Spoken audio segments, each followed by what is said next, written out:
রাজশাহীর রাজা উদয়নারায়ণ তিনি হঠাৎ ঠিক করলেন যে আমি রাজস্ব যজ্ঞ করব, আমি অশ্বমেধ যজ্ঞ করবো। তো অশ্বমেধ যজ্ঞ তো কলিযুগে বিধান নেই।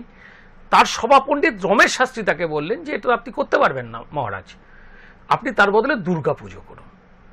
এই যে আজকে যেভাবে যে বিধিতে আমরা দুর্গা পুজো করি সেইটা পণ্ডিত রমেশ শাস্ত্রী 1590 সালে লিখে গেছিলেন।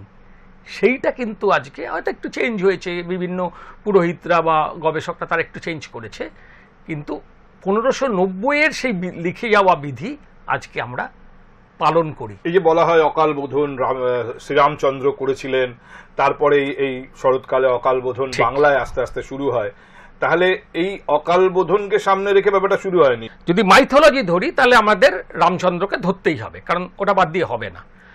কিন্তু যদি আমরা ইতিহাস ধরি তাহলে 1590 রাজা উদয়নারায়ণ এবং 1606 যার হাত দিয়ে দুর্গা পুজোটা উৎসবে পরিণত হলো, রাজা কংসনারায়ণ।